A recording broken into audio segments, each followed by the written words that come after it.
Exode 32. Dans Exode 32, verset 11-14, Moïse implora l'Éternel son Dieu et dit: pourquoi, ô Éternel, ta colère s'enflammerait-elle contre ton peuple, que tu as fait sortir du pays d'Égypte par une grande puissance et par une main forte? Pourquoi les Égyptiens diraient-ils: c'est pour leur malheur qu'il les a fait sortir, c'est pour les tuer les montagnes et pour les exterminer de dessus la terre? Reviens de l'ardeur de ta colère et répands-toi du mal que tu veux faire à ton peuple. Souviens-toi d'Abraham, d'Isaac et d'Israël, tes serviteurs. Je multiplierai votre postérité comme les étoiles du ciel. Je donnerai à vos descendants tout ce pays dont j'ai parlé, et ils le posséderont à jamais.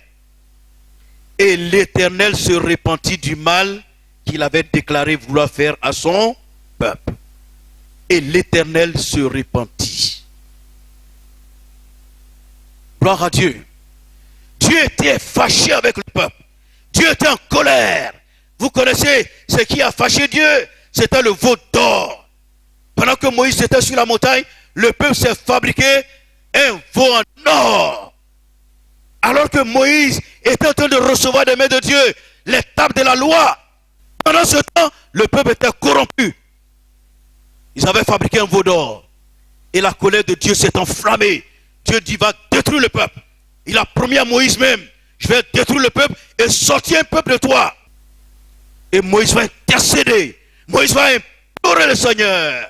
Et il va se présenter comme avocat du peuple.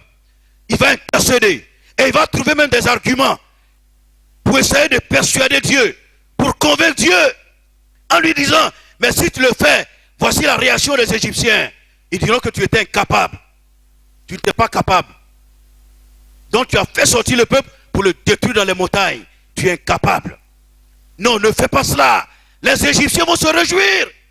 Souviens-toi de la promesse que tu as faite. Tu as promis à Abraham, tu as promis à Isaac, tu as promis à Jacob. Tu leur as fait des promesses. Comment tu vas détruire leurs fils, leurs enfants dans le désert? Donc Moïse puise dans sa connaissance de l'écriture et il trouve des éléments pour persuader Dieu. Il parle au cœur de Dieu. Il le persuade. Ne le fais pas, s'il te plaît. Arrête, que les Égyptiens ne se réjouissent pas. Et que va faire Dieu? L'Éternel se repentit du mal qu'il avait déclaré vouloir faire à son peuple. Voici un intercesseur. Alléluia. Il a réussi à convaincre Dieu. Samuel. 1 Samuel 7, verset 7. Les Philistins apprirent que les enfants d'Israël s'étaient assemblés à Mizpa et les princes des Philistins montèrent contre Israël. À cette nouvelle, les enfants d'Israël eurent peur des Philistins. Il dit à Samuel: ne cesse point de crier pour nous à l'Éternel notre Dieu, afin qu'il nous sauve de la main des Philistins. Samuel prit un agneau de lait et l'offrit tout entier en holocauste à l'Éternel. Il cria à l'Éternel pour Israël et l'Éternel l'exauça. Pendant que Samuel offrait l'holocauste, les Philistins s'approchèrent pour attaquer Israël. L'Éternel fit retentir en ce jour son tonnerre sur les Philistins et les mit en déroute. Ils furent battus devant Israël. Alléluia. Voici un intercesseur. Il a intercédé pour Israël alors que les Philistins plus nombreux, plus armés, plus puissants venaient pour détruire Israël. Ils ont dit à Samuel: n'arrête pas d'intercéder, de crier pour nous. Et Samuel va passer le temps à intercéder, à crier. Il va offrir un holocauste. Et crier à l'Éternel. Et Dieu va entendre sa voix. Dieu entend sa voix. La Bible dit: l'Éternel l'exauça. Dieu exauce. Si nous voulons que le centre soit opérationnel, un centre d'opération efficace, un centre d'opération puissant. Nous avons besoin à la base du centre des intercesseurs et des intercesseuses. L'intercesseur, c'est celui qui se met entre deux personnes en conflit. Quand il y a un conflit, celui qui se met entre les deux pour les séparer, pour les empêcher de se bagarrer, c'est l'intercesseur. Et quand on intercède, on prend des coups. Vous le savez? On prend des coups. Vous ne pouvez pas intercéder sans prendre de coups. Si vous ne prenez pas de coups, c'est que vous n'êtes pas de bon intercesseur.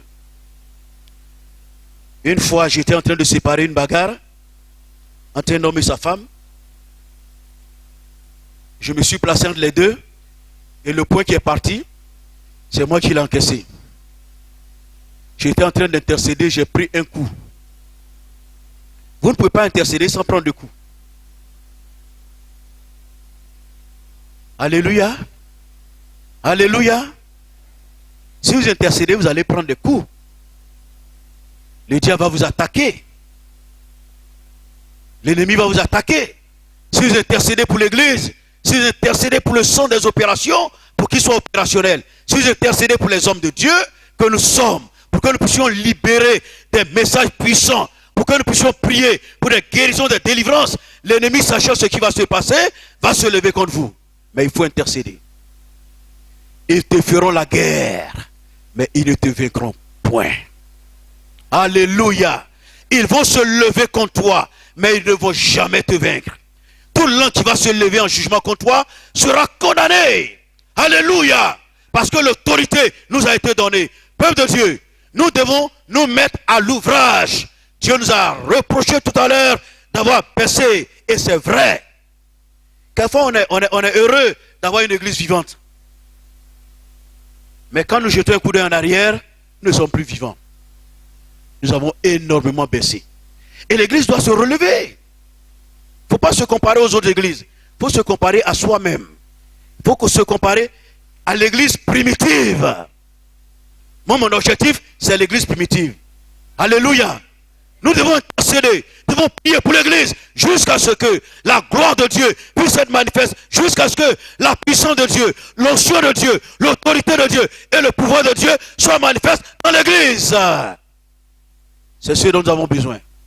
L'intercession.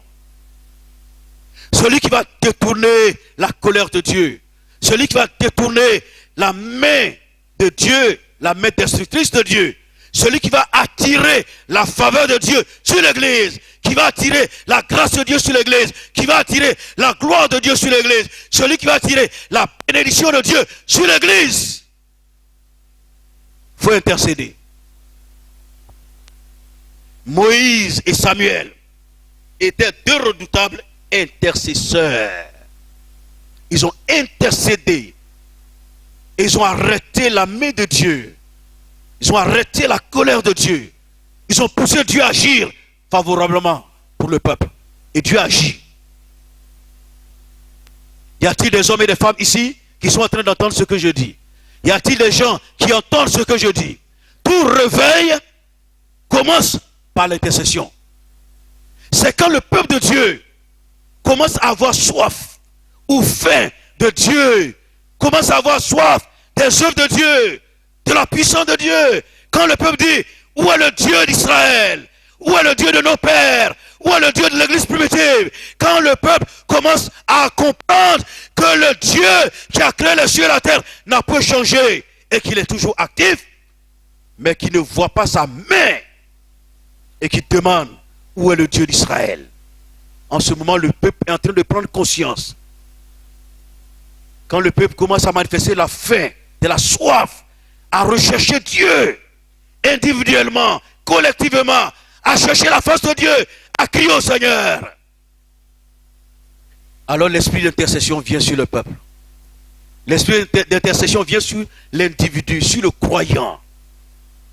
Et vous devenez intercesseur. Vous priez inlassablement. Vous pleurez devant Dieu. Vous criez. Vous suppliez. Et Dieu entend vos cris. Dieu entend vos soupirs. Alléluia. Nous avons besoin dans cette église d'intercesseurs et d'intercesseuses. Oui, nous avons besoin que toi, tu sois intercesseur pour ton église.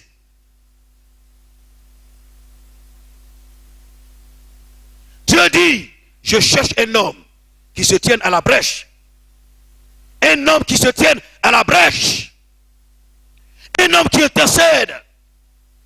Un homme qui supplie, qui prie. Pour que ma main ne puisse pas s'étendre pour détruire. Et malheureusement, quelquefois, il dit, je n'en trouve pas. Est-ce que Dieu trouvera dans cette église des intercesseurs? Dieu peut-il trouver des intercesseurs, des gens qui vont faire fi de leurs activités, des gens qui vont faire fi de leur sommeil, des gens qui vont faire fi de certaines choses bien légitimes et qui vont se mettre à la brèche pour intercéder, pour jeûner, pour supplier Dieu, afin qu'enfin le sang des opérations entre dans une prospérité, une force spirituelle. Deuxième groupe de personnes ayant impacté Dieu. Il s'agit de Noé, Daniel et Job dans Ézéchiel 14, 14. Ézéchiel chapitre 14, verset 14. Dieu dit, on va lire verset 13, 12, 13 pour que vous puissiez comprendre. La parole de l'Éternel me fut adressée en ces mots. Fils de l'homme, lorsqu'un pays pécherait contre moi en se livrant à l'infidélité, et que je tendrais ma main sur lui, si je brisais pour lui le bâton du pain, si je lui envoyais la famine, si j'en exterminais les hommes et les bêtes, et qu'il y eut au milieu de lui ces trois hommes, Noé, Daniel et Job, ils sauveraient leur âme par leur justice, dit le Seigneur l'Éternel. Alléluia. Nous avons besoin aujourd'hui dans l'église d'hommes de justice, de droiture et d'intégrité. Je rends témoignage de ces trois hommes. Il dit, si je décide de détruire un pays, mais si dans ce pays il y a ces trois hommes, Noé, Daniel et Job, ils vont se sauver. Il dit, si je faisais parcourir le pays par des bêtes féroces qui les dépeupleraient, s'il devenait un désert où personne ne passerait à cause de ces bêtes, et qu'il eut au milieu de lui ces trois hommes, je suis vivant, dit le Seigneur, l'Éternel. Il ne sauverait ni fils, ni fille. Eux seuls seraient sauvés et le pays deviendrait désert. C'est-à-dire leurs fils et leurs filles même ne seraient pas sauvés. Ils n'avaient pas leur justice. Mais ces trois hommes sauveraient leur âme par leur droiture et leur justice. Dans Genèse chapitre 6, versets 8 à 9, nous découvrons ceci. Genèse 6, 8 à 9.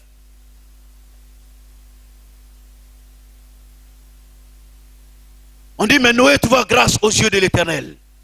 Voici la postérité de Noé. Noé était un homme juste, intègre. Dans son temps, Noé marchait avec Dieu. Verset 11, la terre était corrompue devant Dieu. La terre était pleine de violence. Dieu regardait la terre et voici elle était corrompue. Elle avait corrompu sa voie sur la terre. Alors Dieu dit à Noé, la fin de toutes choses est arrêtée par devers moi. La terre était corrompue.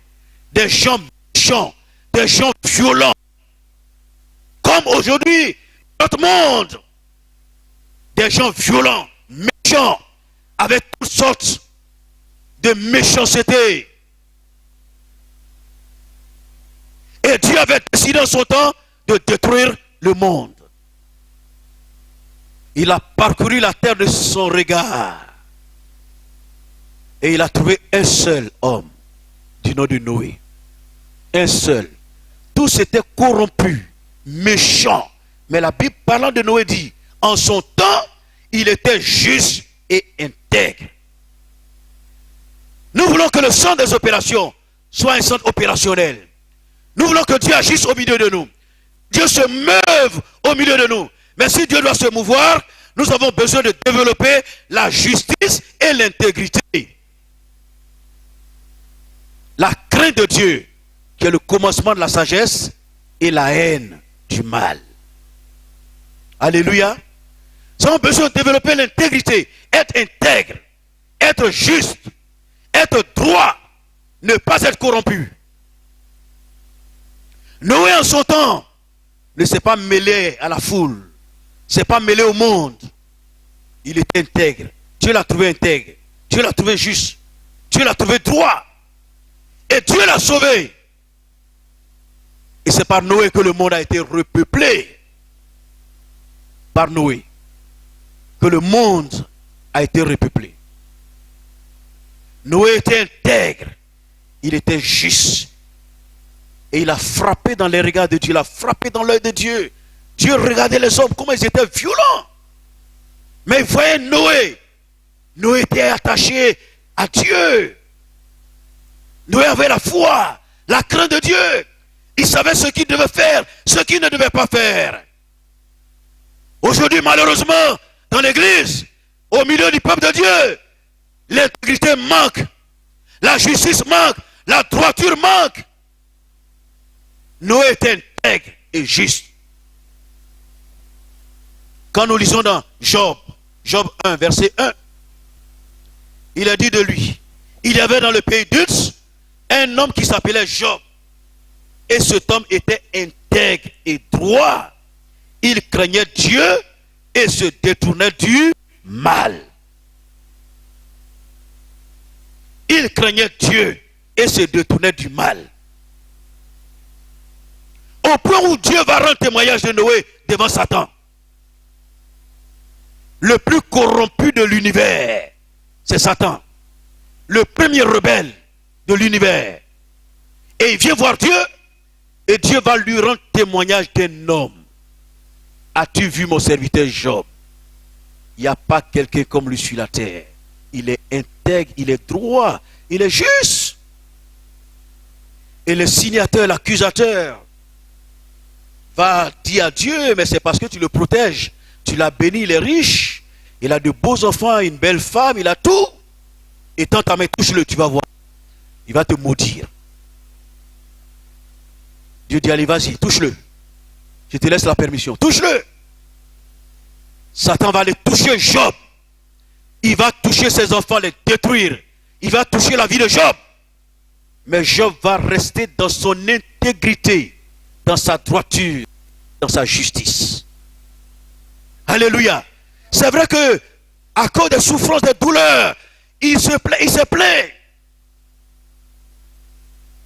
Les douleurs lui ont arraché des gémissements, des cris, des peurs. Surtout qu'il y a des amis qui sont venus sous prétexte de le consoler, mais c'était des amis fâcheux. Au lieu de le consoler, il irritait davantage. Au point où Job va se défendre. Sa femme, qui devait être un soutien pour lui dans ces moments difficiles, elle va dire à Job, mais tu t'entêtes à être intègre. Qu'est-ce que tu gagnes? À cause de ton intégrité, de ton Dieu dont tu parles, on a perdu tous nos enfants, tous nos biens, et tu es encore intègre. Mais maudis-le et meurs. Ça va faire quoi? Est-ce qu'il existe? Il n'existe pas. Où est Dieu? Si Dieu existait, nos enfants ne seraient pas morts. Dieu n'existe pas, maudis-le et meurs. Et puis c'est fini. Mangeons et buvons, demain nous mourrons. Il n'y a rien après la mort. Elle n'a pas été un soutien pour Job. Job dit, nous recevons de lui tout ce qui est bien. Mais si le malheur arrive, qu'importe. Moi, Job, je sais que mon Rédempteur est vivant. Je sais que le Dieu que je sers est vivant. Alléluia. Et il se lèvera le dernier sur la terre des hommes. Mon Rédempteur est vivant. Vous pouvez le maudire, vous pouvez l'insulter, faire tout ce que vous voulez. Mais moi, Job, je sais que Dieu est vivant. Alléluia. Alléluia. Des hommes d'intégrité.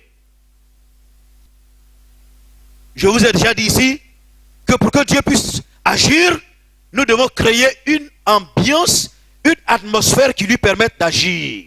C'est l'atmosphère que nous allons présenter à Dieu qui va lui donner l'opportunité d'agir au milieu de nous. Si nous créons une ambiance négative, une atmosphère négative, Dieu n'agira pas. Mais si l'atmosphère est favorable, le cœur de Dieu est réjoui. Dieu descend. Alléluia. Dieu descend. Et quand Dieu descend, il ne descend pas les mains vides. Dieu descend et les mains chargées. Alléluia. Dieu descend les bénédictions. Dieu descend la grâce. Dieu descend la faveur. Dieu descend le salut. Dieu descend la guérison. Les bénédictions Dieu bénit son peuple. Alléluia. Croire en Jésus. Vivre une vie de piété. Lire la Bible, la parole de Dieu. Prier, intercéder. Nous donne le pouvoir de faire mieux. La vie de Daniel. Connaissez bien la vie de Daniel. Ils ont dit, cet homme-là, il faut qu'on le piège. On va le piéger. Et il aura la disgrâce du roi. Ou bien on va le faire tuer. Et ils sont allés voir le roi. Ils l'ont pris dans un piège. Ils ne savaient même pas de quoi il s'agissait. Et ils ont pris un décret que personne ne devait prier notre Dieu que leur roi sur une certaine période de temps.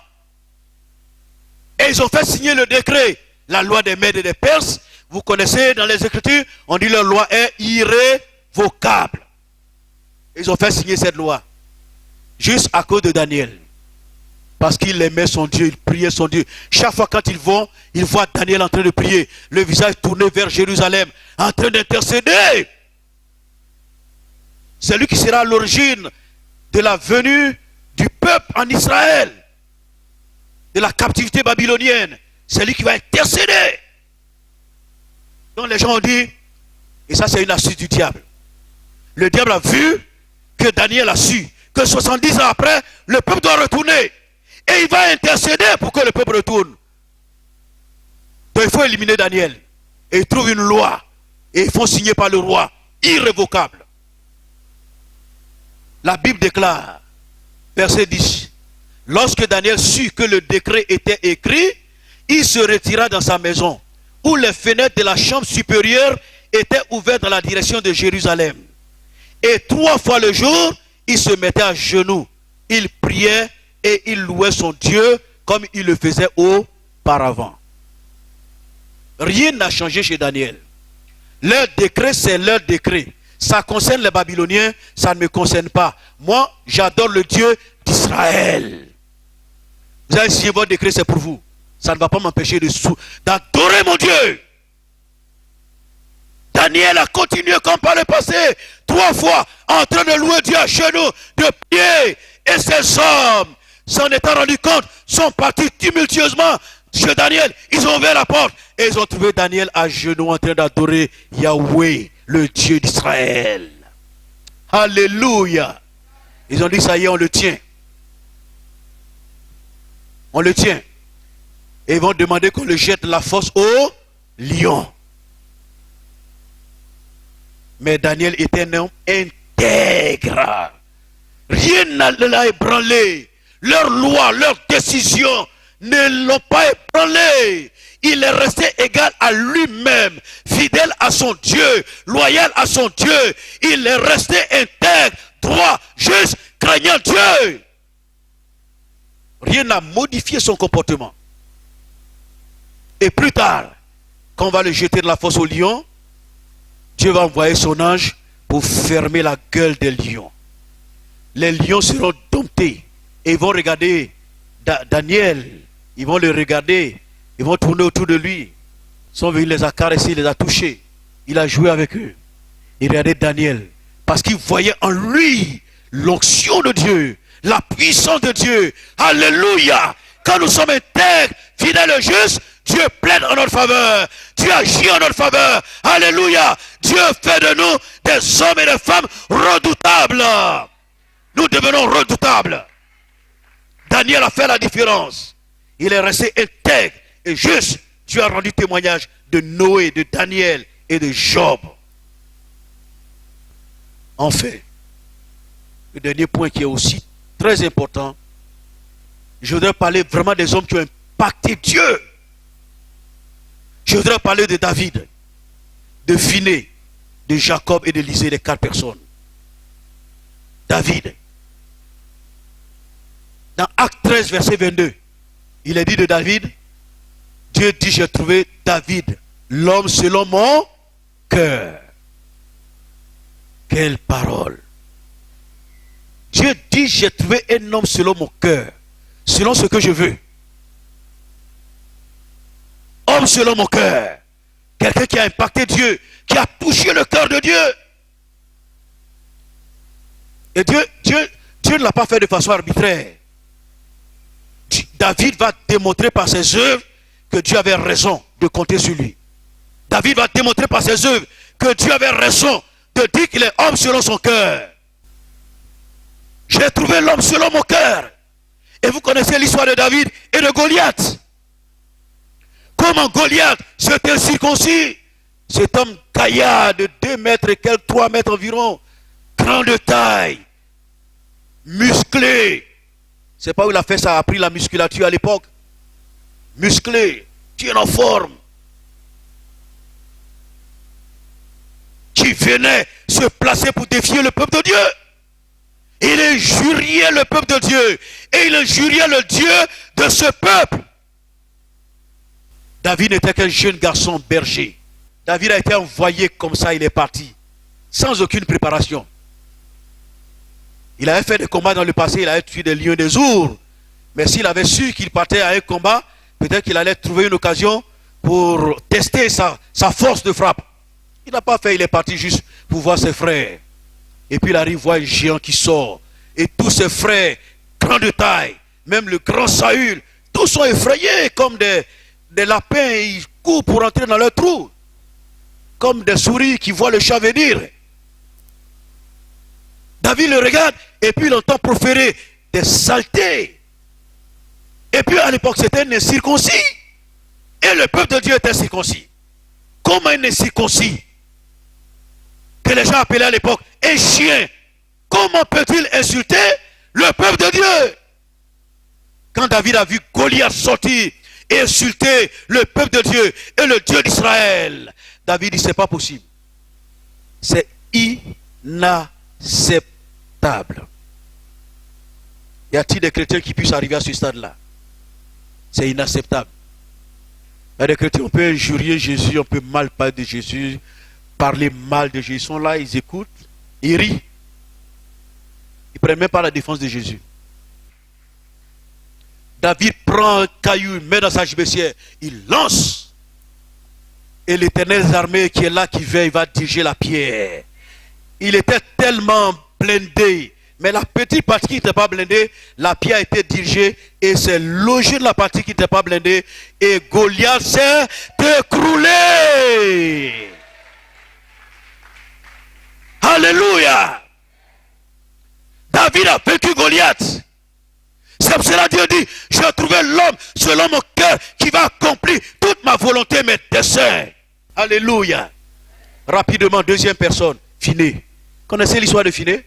C'est un homme qui est caché dans la Bible. Hein? Nombre 25. Ils étaient de la plaine de Moab, le peuple d'Israël, dans son déplacement. Et puis ils sont arrivés à Moab. Ils ont trouvé les filles moabites avec leur Dieu. Donc le peuple, les jeunes gens, ils sont sortis. Ils ont commencé à courtiser ces jeunes filles et à courir avec ces jeunes filles, sortir avec ces jeunes filles, coucher avec les jeunes filles. Et les jeunes filles les ont amenées à adorer leur Dieu. Baal Péor. On a commencé à adorer les Baals. Et la colère de Dieu s'est enflammée. Dieu s'est fâché. Il dit, mais ce peuple-là, il ne me comprend jamais. C'est ce qu'ils sont en train de faire. Après le veau d'or.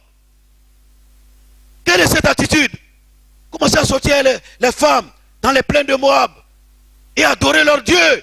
Oubliant le Dieu qui a fendu la mer rouge, qui a fait sortir l'eau du rocher, qui a opéré tellement de miracles, il oublie pour aller adorer un faux Dieu. Dieu s'est mis en colère. Il y a eu 24 000 morts parmi le peuple d'Israël, 24 000. La colère de Dieu est descendue, 24 000 personnes tuées. Remercions le Seigneur parce que Jésus est venu. Il a désarmé la colère de Dieu. Désormais, nous vivons sous la grâce. Et ils étaient sous la loi. Sous la loi, Dieu ne faisait pas de cadeaux. 24 000 morts au milieu d'un peuple. Dieu les a frappés. Et pendant qu'ils étaient là, dans les douleurs, dans les lamentations, ceux qui craignaient Dieu, Moïse était là. Et puis voici quelqu'un, un Israélite. Il se rappelle une femme. Passe devant Moïse. Et puis il rentre sous sa tente avec une jeune fille. Moabite. Pendant que Dieu en colère est en train de frapper le peuple, tuer les gens, lui ça prend une Moabite. Il passe sous les yeux de Moïse, le leader, et il rentre sous la tente. pour aller commettre l'adultère avec cette femme. Moïse a vu, il n'a pas réagi. Il était tellement dans les douleurs, de la souffrance, il ne savait pas ce qu'il allait faire. Et puis un homme du nom de Phiné. Voici un homme des enfants d'Israël vint et amena vers ses frères une Madianite, sous les yeux de Moïse et sous les yeux de toute l'assemblée des enfants d'Israël, tandis qu'il pleurait à l'entrée de la tente d'assignation. À cette vue, Phiné, fils d'Éléazar, fils du sacrificateur Aaron, se leva du milieu de l'assemblée et prit une lance dans sa main. Il suivit l'homme d'Israël dans sa tente et il les perça tous les deux. Oups! L'homme d'Israël puis la femme par le bas-ventre. Il a planté l'épée dans le bas-ventre. Pendant qu'il était en train de s'accoupler, il a planté l'épée. Et la Bible dit, et la plaie s'arrêta parmi les enfants d'Israël. Il y en eut 24 000 qui moururent de la plaie. L'Éternel parla à Moïse. L'Éternel par Moïse dit, Phiné, fils d'Éléazar, fils du sacrificateur Aaron, a détourné ma fureur de dessus les enfants d'Israël, parce qu'il a été animé de mon zèle au milieu d'eux, et je n'ai point dans ma colère consumé les enfants d'Israël. C'est pourquoi tu diras que je traite avec lui une alliance de paix. Ce sera pour lui et pour sa postérité. Après lui, l'alliance des sacerdoces perpétuelle, parce qu'il a été zélé pour son Dieu et qu'il a fait l'expiation pour les enfants d'Israël. C'est une histoire triste, négative. Mais l'attitude de Phiné, c'est l'attitude de Phiné qui a plu à Dieu. Le peuple pleure, Moïse en pleure en larmes. Les gens sont allés pleurer, les gens sont allés mourir. Des milliers. Mais quelle audace, quel culot. Quel culot. Il a pris l'épée, il est rentré sous la tente et il les a transpercés. Quand il a fait ça, la colère de Dieu s'est arrêtée. Dieu dit, il a été animé de mon zèle. Ce que j'aurais fait si j'avais été là en ce moment, dit Dieu, c'est ce qu'il a fait à ma place. Comme il a agi, comme j'aurais agi, je traite une alliance avec lui. Alléluia. Dieu veut traiter une alliance avec toi aujourd'hui. Dieu veut traiter une alliance avec toi. Dieu veut signer une alliance avec toi aujourd'hui. Si tu es animé du zèle de l'Éternel, si tu es animé du cœur de Dieu, si tu as le cœur de Dieu, Dieu traite une alliance avec toi aujourd'hui. Deux dernières personnes et puis nous terminons. Jacob. Connaissez Jacob? C'était un homme tordu, jumeau avec son frère, homme tordu. Il était malin, trompeur. Il était prêt à faire des petites combines pour arracher les choses. Mais ce que Dieu regarde, c'est le cœur. Son frère Esaü est né en première position, lui il est né en deuxième position. Ils sont jumeaux. Donc c'est Esaü qui devait avoir le droit d'aînesse. Il s'assoit et dit, mais je ne comprends pas. Mais on est né le même jour, on est sorti du même ventre, parce qu'il est sorti juste 1 ou 2 minutes, ou bien 5 minutes avant moi. C'est lui qui a le droit. Il dit, non, moi je ne peux pas comprendre. Et il connaissait la valeur du droit d'aînesse. Abraham, Isaac, Jacob. Non, après Jacob. Non, Abraham, Isaac, après Jacob. Donc celui qui devait venir là, c'est lui qui devait avoir le droit d'aînesse. Ça aurait dû être Esaü. Donc il a commencé à tendre des petits pièges à son grand frère pour lui arracher le droit. Mais son grand frère, lui, ne savait rien. Il ne connaissait rien. Rien ne l'intéressait. Jacob va lui tendre un piège et puis va lui arracher ce droit. Il a pensé que c'était un jeu, hein? Mais quand le moment est venu, il a vu que ça s'est réalisé. Mais il n'a pas pu obtenir ce droit. Le droit est revenu à Jacob. Jacob est allé chez un de ses parents là-bas. Il s'est enrichi. Là-bas aussi, il a joué tellement de tours, de ruses. Son parent lui a joué des tours. Il a joué des tours à Jacob. Et Jacob lui a aussi joué des tours. Hein? Ils se sont joués des tours. Et Jacob l'a gagné. Il a pris ses 2 filles. Il a pris ses animaux, son bétail. Il s'est enrichi. Et puis, il devait rentrer. Il a dit au revoir à son beau. Il rentrait avec ses filles, ses animaux, tout ça. Là. Il était riche. Quand son frère Esaü, qu'il avait spolié du droit d'aînesse, a appris, il a dit, ça y est, c'est l'occasion pour moi de me venger. Je vais le détruire. Donc il a armé des gens pour aller attaquer Jacob. Jacob arrive dans un lieu. Et puis, pendant qu'il était là, il voit un être qui arrive. Il le regarde, il voit son aspect. Il ressemble à un homme, mais il a un aspect terrifiant. Il dit, c'est pas un ange. Bon, d'accord, on va essayer. De toutes les façons, je suis en sursis. Je suis en essence de sursis. Hein? Je n'ai rien à perdre, je n'ai rien à gagner. Je vais m'approcher de lui. S'il me tue, bon, c'est pas grave. Et puis Jacob s'approche de lui. Et c'est pas ce qui s'est passé, mais ils ont engagé un combat. Jacob l'a saisi. Parce qu'il a compris qu'il était finalement. Il dit, bénis-moi. Si tu ne me bénis pas, tu ne pars pas. Bénis-moi. Il y a mon frère qui arrive à me tuer. Bénis-moi. Il dit, je ne peux pas te bénir. Et les deux ont commencé à lutter. Il a soulevé Jacob, il l'a planté au sol. Sa hanche déboîtée. Jacob, finalement, il est resté boiteux. Resté boiteux tout le reste de sa vie. Il a commencé à boiter. Mais il a saisi l'ange. Il dit, bénis-moi. Sinon, tu ne pars pas. Tu peux même casser le pied. Mais tu ne vas pas partir. L'ange dit, mais tu vois, le jour se lève. Il dit, mais moi, je n'ai pas peur du jour. Que ce soit le jour, que ce soit la nuit, je tiens. Bénis-moi, sinon tu ne pars pas. Vous savez avec qui il luttait? Ce n'était pas un ange, hein? Il luttait à Dieu. Ce n'était pas un ange. Il était celui qu'on appelle l'ange de l'Éternel. L'ange de l'Éternel, c'est Jésus, avant son incarnation. Dieu venait sous forme humaine. Il prenait la forme d'un homme et puis il venait. Il a une forme angélique et il venait. Donc c'est avec lui que Jacob a lutté. Il a lutté avec Dieu. Alléluia. Aujourd'hui, vous ne pouvez pas voir Dieu pour attraper, lutter avec lui. Mais vous pouvez lutter avec lui à genoux. Alléluia. Vous pouvez lutter avec lui à genoux. Vous dites, Seigneur, au nom de Dieu, tu me bénis. Seigneur, tu me bénis. Seigneur, je veux ta gloire, ta grâce. Jacob dit, tu me bénis, je te laisse partir, sinon tu ne pars pas. Dieu s'est laissé faire. Il est Dieu quand même. Il aurait pu utiliser tous les moyens pour se débarrasser de lui. Mais voyez son cœur. Ce que Dieu regarde, c'est ton cœur. Dieu lui demande, comment il t'appelle? Il dit Jacob. Tu t'appelles Jacob? Jacob? Il dit ok. Vous savez, Jacob, ça veut dire trompeur, quelqu'un qui n'est pas droit. Il dit tu es Jacob. Bon, tu ne seras plus à partir d'aujourd'hui Jacob. À partir d'aujourd'hui, ton nom sera Israël. Pourquoi Israël? Parce que tu as combattu avec les hommes. Tu les as vaincus. Il a vaincu Ésaü, son frère. Il a vaincu son père Isaac. Il a vaincu Laban. Et il a lutté avec Dieu. Et Dieu considère qu'il a vaincu. Son attitude, son comportement, sa hargne.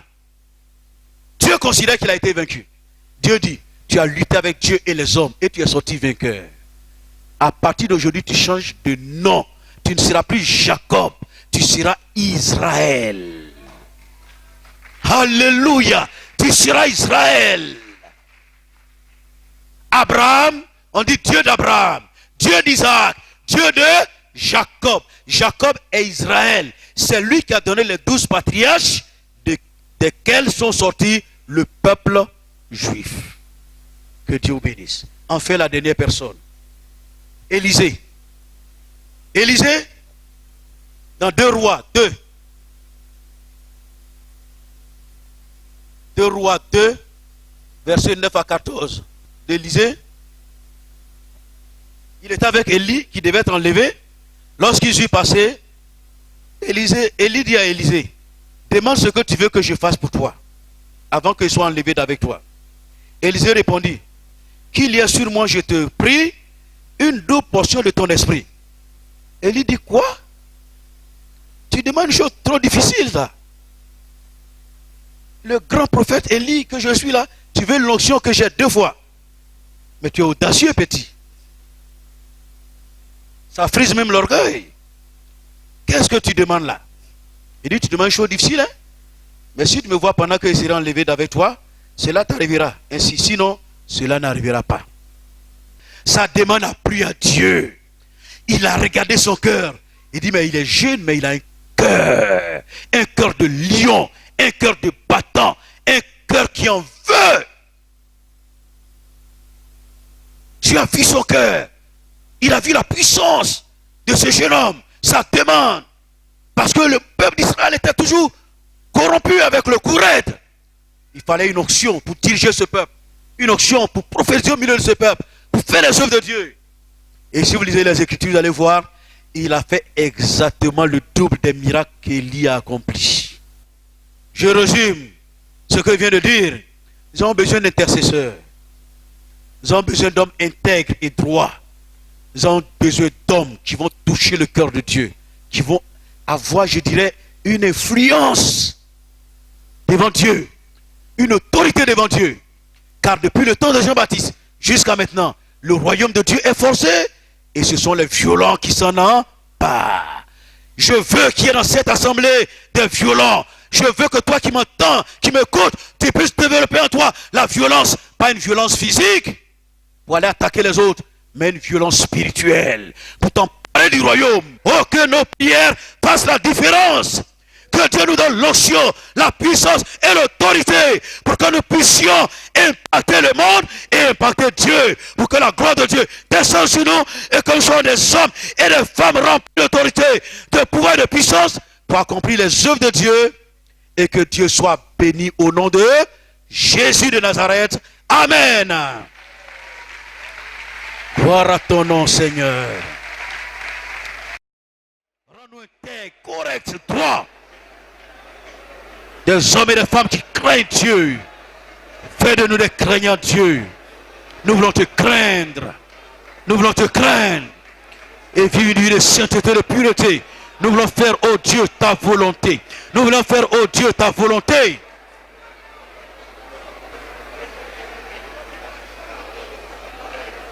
Saint-Esprit, viens au milieu de ton peuple. Il y a un peuple qui est là assoiffé. Un peuple qui est assoiffé. Je veux voir ta gloire. Je veux voir tes œuvres. Un peuple assoiffé. Oh Dieu, viens maintenant. Viens maintenant. Viens maintenant. Viens maintenant. Viens avec ta puissance. Viens avec ta puissance. Viens avec ton onction. Onction de Dieu. Nous sommes fatigués. Nous sommes ramollis. Nous sommes affaiblis. Nous sommes affaissés. Viens nous restaurer. Viens nous relever. Viens, cet esprit. Relève ton peuple. Renouvelle ton peuple. Vivifie ton peuple. Visite ton peuple. Viens, cet esprit du Seigneur. Viens, Seigneur. Viens, Seigneur. Viens, Seigneur. Viens, Seigneur. Change the rise within Shabbat Wakin soon. My soul break it, slide in slow. Rion so break the wicked, the ways in hide. Rion so pray the way again hide. Rabababababababababa. Who's breaking slide house and hound. My shebe the way. Is by the segregated wicked. Rionsh, all the rise and hide. Change the bride in sin. Rion segregated wicked.